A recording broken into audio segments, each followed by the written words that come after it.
ಆತ್ಮೀಯ ವಿದ್ಯಾರ್ಥಿಗಳೇ, ಬಾಗಲಕೋಟೆ ವಿಶ್ವವಿದ್ಯಾಲಯದ 4ನೇ ಸೆಮಿಸ್ಟರ್ನ ಅರ್ಥಶಾಸ್ತ್ರ ವಿಷಯದ ಪಠ್ಯಕ್ರಮವನ್ನ ನಾನು ನಿಮಗೆ ತಿಳಿಸುವಂತ ಕೆಲಸವನ್ನ ಮಾಡ್ತೇನೆ. ಇದು BA 4ನೇ ಸೆಮಿಸ್ಟರ್ಗೆ ಸಂಬಂಧಪಟ್ಟಂತ ಪಠ್ಯಕ್ರಮ ಆಗಿದೆ. ಇದು ಯಾವ ವಿಶ್ವವಿದ್ಯಾಲಯ? ಬಾಗಲಕೋಟೆ ವಿಶ್ವವಿದ್ಯಾಲಯ.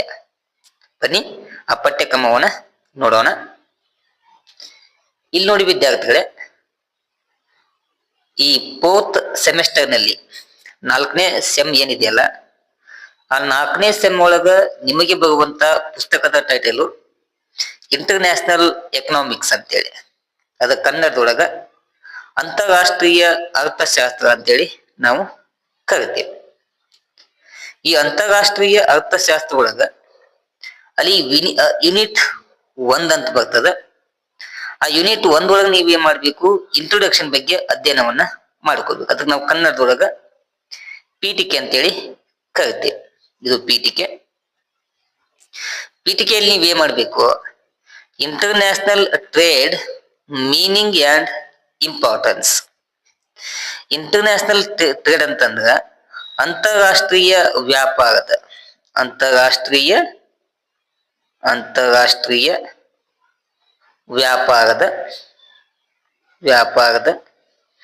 ಮೀನಿಂಗ್ ಅಂದ್ರ ಅರ್ಥ, ಅಂತಾರಾಷ್ಟ್ರೀಯ ವ್ಯಾಪಾರದ ಅರ್ಥ, ಮತ್ತು ಇಂಪಾರ್ಟೆನ್ಸ್ ಅಂತಂದ್ರ ಮಹತ್ವ.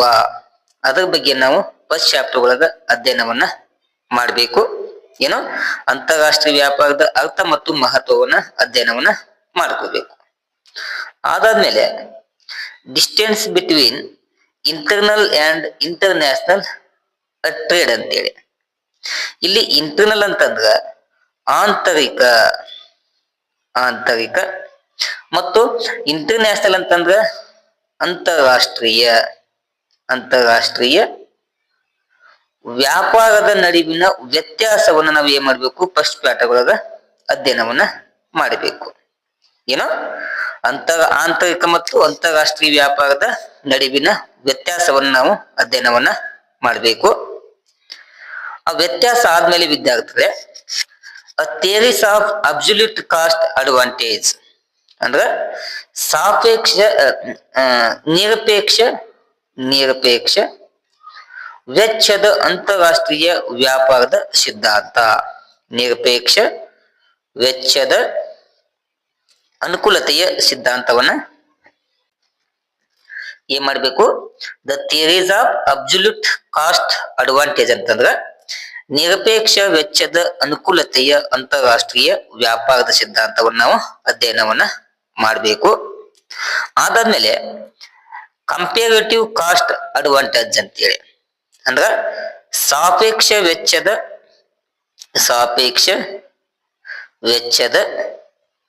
ಅನುಕೂಲತೆಯ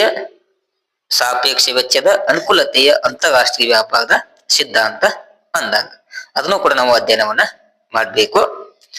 ಅದಾದ್ಮೇಲೆ ಎಕ್ಸರ್ ಓಹಿಲಿನ್ ಥಿಯರಿ ಅಂತೇಳಿ, ಇದು ಅಂತಾರಾಷ್ಟ್ರೀಯ ವ್ಯಾಪಾರದ ಆಧುನಿಕ ಸಿದ್ಧಾಂತ ಆಗಿದೆ.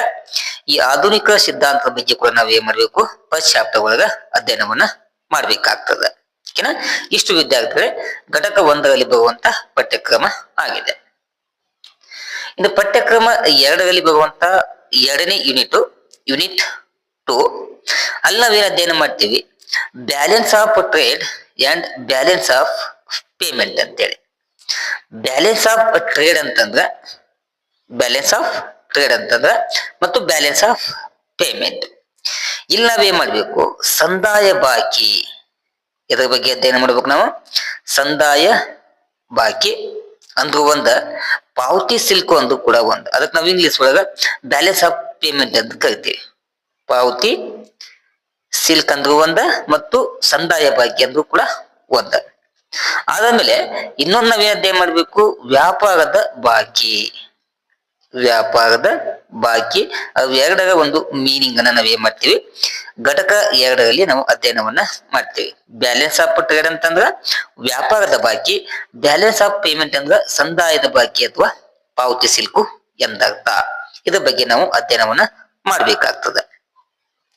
ಇಲ್ಲಿ the causes for disequilibrium in balance of payment ಅಂದ್ರ ಸಂದಾಯ ಬಾಕಿ ಏನಿದೆಯಲ್ಲ, BOP ಏನಿದೆಯಲ್ಲ, ಈ ಸಂದಾಯ ಬಾಕಿಯ ಅಸಮತೋಲನಕ್ಕೆ ಕಾರಣಗಳು, ಅಸಮತೋಲನಕ್ಕೆ ಕಾರಣಗಳನ್ನ ನಾವೇನ್ ಮಾಡ್ಬೇಕು, ಈ ಘಟಕ 2ರಲ್ಲಿ ನಾವು ಅಧ್ಯಯನವನ್ನ ಮಾಡ್ಬೇಕು. ಅದಕ್ಕೆ ನಾವು ಇಂಗ್ಲಿಷ್ ಒಳಗೆ ಏನ್ ಕರಿತೀವಿ, the causes for disequilibrium in balance of payment ಅಂತೇಳಿ. ಆಮೇಲೆ ಮೆಥಡ್ಸ್ ಆಫ್ ಕರೆಕ್ಟಿಂಗ್ ಡಿಸ್ಇಕ್ವಿಲಿಬ್ರಿಯಂ ಅಂತೇಳಿ. ಇದೇನ್ ಅಸಮತೋಲನ ಏನಿದೆಯಲ್ಲ, ಈ ಅಸಮತೋಲನವನ್ನ ಸರಿಪಡಿಸುವ ವಿಧಾನಗಳ ಬಗ್ಗೆ ಅಧ್ಯಯನವನ್ನ ಮಾಡಬೇಕು. ಸರಿಪಡಿಸುವ ವಿಧಾನಗಳ ಬಗ್ಗೆ ಅಧ್ಯಯನವನ್ನ ಮಾಡಬೇಕು. ಇಷ್ಟಾದ್ಮೇಲೆ ಇಲ್ಲಿ ಇನ್ನೊಂದೈತ್ ನೋಡ್ರಿ, ಟರ್ಮ್ಸ್ ಆಫ್ ಟ್ರೇಡ್ ಅಂದ್ರ ಅದಕ್ಕೆ ನಾವು ವ್ಯಾಪಾರದ ಷರತ್ತು ಅಂತ ಕರಿತೀವಿ. ಕನ್ನಡದೊಳಗ ವ್ಯಾಪಾರದ ಷರತ್ತು, ಇಂಗ್ಲಿಷ್ ಒಳಗ ಟರ್ಮ್ಸ್ ಆಫ್ ಟ್ರೇಡ್ ಅಂತ ಕರಿತೀವಿ. ಅದನ್ನ ನಿರ್ಧರಿಸುವಂತ ಅಂಶಗಳು ಅಥವಾ ಅದರ ಮೇಲೆ ಪರಿಣಾಮ ಬೀರುವಂತ ಅಂಶಗಳ ಬಗ್ಗೆ ನಾವೇನ್ ಮಾಡ್ತೀವಿ, ಘಟಕ 2ರಲ್ಲಿ ಅಧ್ಯಯನವನ್ನ ಮಾಡ್ತೀವಿ. ಓಕೆನಾ? ಇಷ್ಟು ವಿದ್ಯಾರ್ಥಿಗಳ ಘಟಕ 2ರಲ್ಲಿ ಬರುವಂತ ಪಠ್ಯಕ್ರಮ ಆಗಿದೆ. ಇನ್ನು ಘಟಕ 3ಯಲ್ಲಿ ಬರುವಂತ ಪಠ್ಯಕ್ರಮವನ್ನ ನಾವು ಗಮನಿಸೋಣ. ಯೂನಿಟ್ 3 ಅಂತೇಳಿ ಇಲ್ಲಿ ರೀತಿ ಎಕ್ಸ್ಚೇಂಜ್ ಕಂಟ್ರೋಲ್ ಅಂತೇಳಿ, ಅದಕ್ಕೆ ಕನ್ನಡದೊಳಗೆ ನಾವೇನ್ ಕರಿತೀವಿ, ವಿನಿಮಯ ನಿಯಂತ್ರಣ ಅಂತ ಕರಿತೀವಿ. ವಿನಿಮಯ ನಿಯಂತ್ರಣ, ಅದಕ್ಕೆ ಇಂಗ್ಲಿಷ್ ಒಳಗ ಎಕ್ಸ್ಚೇಂಜ್ ಕಂಟ್ರೋಲ್ ಅಂತೇಳಿ ಕರಿತೀವಿ. ಇಲ್ಲಿ ವಿನಿಮಯ ನಿಯಂತ್ರಣ ಅಂದ್ರೇನು, ಆಮೇಲೆ the methods of exchanging control ಅಂತ ಅಂದ್ರೆ ವಿನಿಮಯ ನಿಯಂತ್ರಣವನ್ನ ಸಾಧಿಸುವಂತ ವಿಧಾನಗಳು, ಅದ್ರ ಬಗ್ಗೆ ನಾವು ಅಧ್ಯಯನವನ್ನ ಮಾಡಬೇಕಾಗ್ತದ. ಆಮೇಲೆ application and depression of rupee meaning and effects ಅಂತೇಳಿ, ಇಲ್ಲಿ ರೂಪಾಯಿಯ ಮೌಲ್ಯವರ್ಧನೆ ಮತ್ತು ಸವಕಳಿಯ ಅಂದ್ರೇನು, ಅವುಗಳ ಪರಿಣಾಮಗಳ ಬಗ್ಗೆ ನಾವು ಏನ್ ಮಾಡ್ಬೇಕು, ಅಧ್ಯಯನವನ್ನ ಮಾಡ್ಕೋಬೇಕು. ಇಲ್ಲಿ ರೂಪಾಯಿಯ ಮೌಲ್ಯವರ್ಧನೆ ಮತ್ತು ರೂಪಾಯಿಯ ಸವಕಳಿ, ಅವುಗಳ ಬಗ್ಗೆ ನಾವು ಏನ್ ಮಾಡ್ಬೇಕು, ಈ ಘಟಕದಲ್ಲಿ ಅಧ್ಯಯನವನ್ನ ಮಾಡ್ಬೇಕಾಗ್ತದ. ಅದಾದ್ಮೇಲೆ ಡಂಪಿಂಗ್ ಅಂಡ್ ಆಂಟಿ ಡಂಪಿಂಗ್ ಅಂದ್ರೇನು, ಅವುಗಳ ಮೀನಿಂಗ್ ಮತ್ತು ಉದ್ದೇಶ ಮತ್ತು ಪರಿಣಾಮಗಳ ಬಗ್ಗೆ ನಾವು ಘಟಕ 3ರಲ್ಲಿ ಅಧ್ಯಯನವನ್ನ ಮಾಡ್ಬೇಕಾಗ್ತದ. ಇಷ್ಟು ಘಟಕ 3. ಅದಾದ್ಮೇಲೆ ಘಟಕ 5 ನೋಡ್ರಿ, ಯೂನಿಟ್ 5 ಫಾರಿನ್ ಎಕ್ಸ್ಚೇಂಜ್ ಅಂತೇಳಿ ಅಂದ್ರೆ ವಿದೇಶಿ ವಿನಿಮಯ ಅಂತೇಳಿ ಕನ್ನಡದೊಳಗೆ ಕರಿತೀವಿ. ವಿದೇಶಿ ವಿನಿಮಯ ಅಂತೇಳಿ ಕನ್ನಡದೊಳಗೆ ಕರೀತದ. ಇದು 4ನೇ ಘಟಕದ ಪಠ್ಯಕ್ರಮ ಆಗಿದೆ.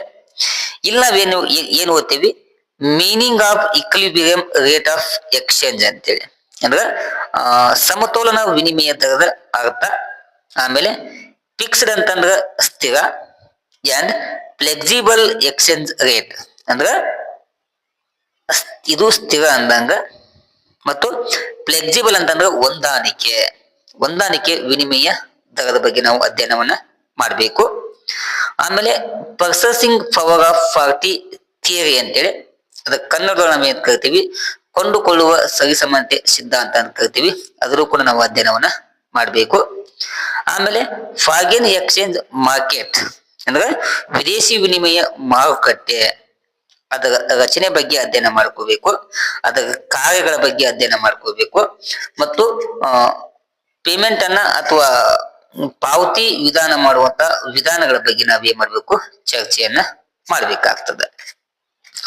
ಅದಾದ್ಮೇಲೆ sport and forward rate of exchange rate ಬಗ್ಗೆ ಅಧ್ಯಯನ ಮಾಡ್ಬೇಕಾಗ್ತದೆ.